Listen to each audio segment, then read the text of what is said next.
Welcome back. Teaching kids the value of a dollar is no easy task. Especially when it's not just commercials trying to sell products anymore. It's everywhere, everything they watch or read on social media. Meg St-Esprit recently wrote an article on her experience teaching her own kids how to manage their money. She joins us now. Meg, thanks so much for being here. Yeah, I'm excited. I read the article and it really is interesting. It's fascinating. And something that I know I never thought of is that kids really can't decipher between what's an advertisement and what's other content nowadays. It's always been a little muddied. You know, there was product placements when we were kids on shows. I mean, here we had Mr. Rogers, which was just pure love and fun.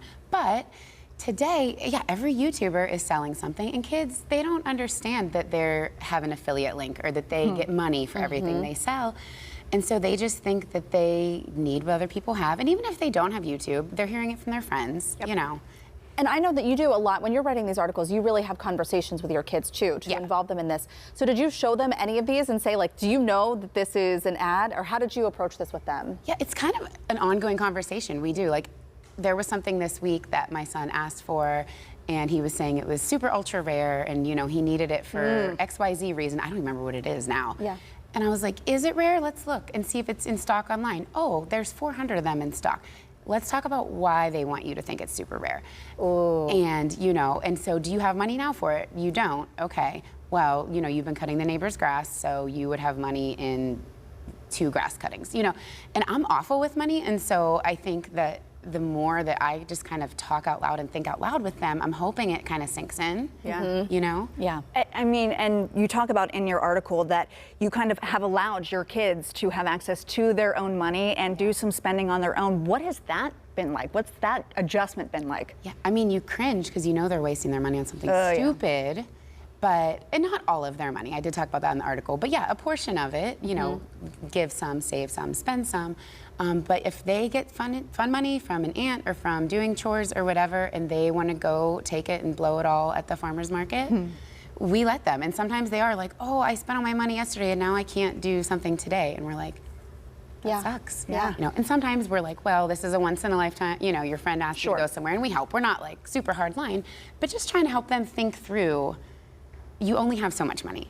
So when did you start doing that with your kids? When did you start giving them access to that money? Because I feel like we're still in that spot where, oh, I want this. Okay, well, for a birthday or for this, you know, like maybe.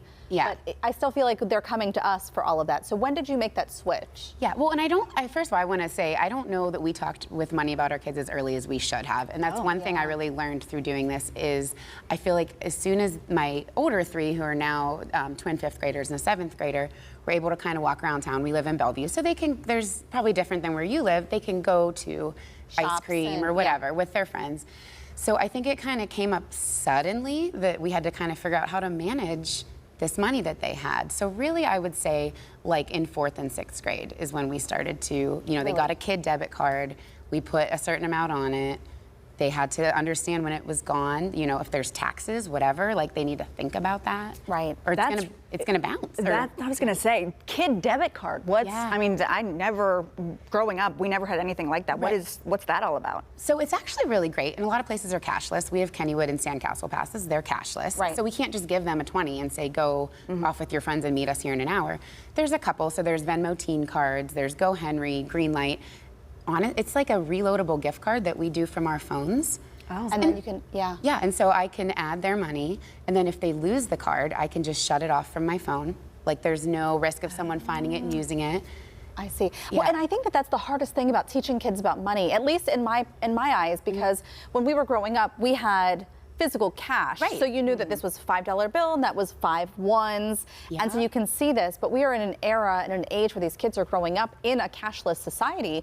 So how do you teach the value when you can't physically see what that is? Even our direct deposits. Like there really is almost no exchange of money. And it's really hard, and that's the thing we've struggled with the most. I mean, even myself, exactly as you said, with direct deposit, tap to pay, it feels like it just flows in and out. It's just a number. Yeah. It's just a number anymore. If it's even that. Right, right. Yeah, and so Really that's been the trickiest part for sure.